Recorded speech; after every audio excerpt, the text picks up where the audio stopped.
If I were to ask you at what time period or year you'd say classic shipping in the Great Lakes ended, I wouldn't actually know what you'd answer with. But in my opinion, the year stands out the most to be the beginning of the end for classic Great Lakes shipping is 1971 in my opinion.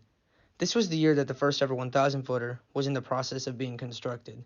That vessel being, you guessed it, the Stuart J. Court, made by Bethlehem Steel Co.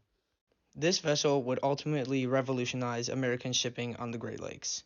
When companies began realizing that these things could really make them lots of money, and this was in a time where steel and iron ore was desperately needed, given it was at the same time the Cold War was taking place. The second footer to be created had been the Presque Isle, which for some reason was a tug barge that was 1,000 feet. Yeah, pretty massive compared to most tug barges. I guess it is the biggest tug barge in the world too, so yeah. But anyways, the Presque Isle had begun the footers production era, where they were brand spanking new to the Great Lakes. In fact, boat watchers at this time actually said that they didn't like the footers, saying that they were basically ruining the true Great Lakes shipping and classic Ford Pilot House freighters, which at that time in the Great Lakes history had been dying out in popularity. I have a video on that which I'll put in the description. Anyways, the third footer, which really kicked off the 1,000 footers production that we most commonly see nowadays, would be the James R. Barker, 3 years after the Presque Isle was made in 1976.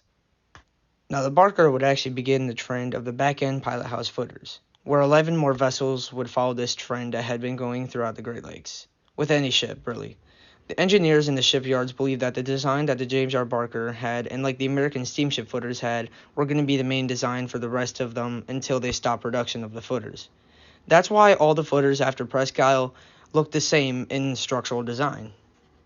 Now you may ask at this point in the video, what does this have to do with anything with the quote-unquote death of the classic Great Lakes shipping, or, the classic Great Lakes shipping going nearly extinct? Well, basically, these multi-million slash billion-dollar corporations had gotten their hands on these vessels. Companies like Bethlehem Steel, United States Steel, Interlake, Hanna Mining, and etc. That would be it for the much smaller ships, like the 600 footers. Those ships, because those ships are only capable of carrying 10 to 12,000 tons of cargo, while these steel giants can carry almost 70,000 tons at least. Big difference, right? I mean, if I was one of these companies, I would most definitely use these massive vessels to my advantages. And with these advantages that the footers came with, this resulted in, well, basically half of almost every massive American fleet being scrapped, which is the biggest reason why, in modern day, you don't see the classic ships as often, because most of them went nearly extinct, because of these massive money generator vessels. Thankfully, though, classic Great Lakes ships are still around and well, and almost have, like, decades left in them. But looking back, we could have had so much more around if it wasn't for the 1,000 footers. And that's the beauty about everybody's love for them. It's a love hate relationship for these ships. I mean, it's amazing what they're capable of doing. They quite literally revolutionized Great Lakes shipping.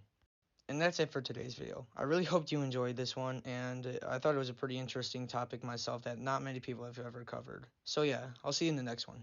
Peace.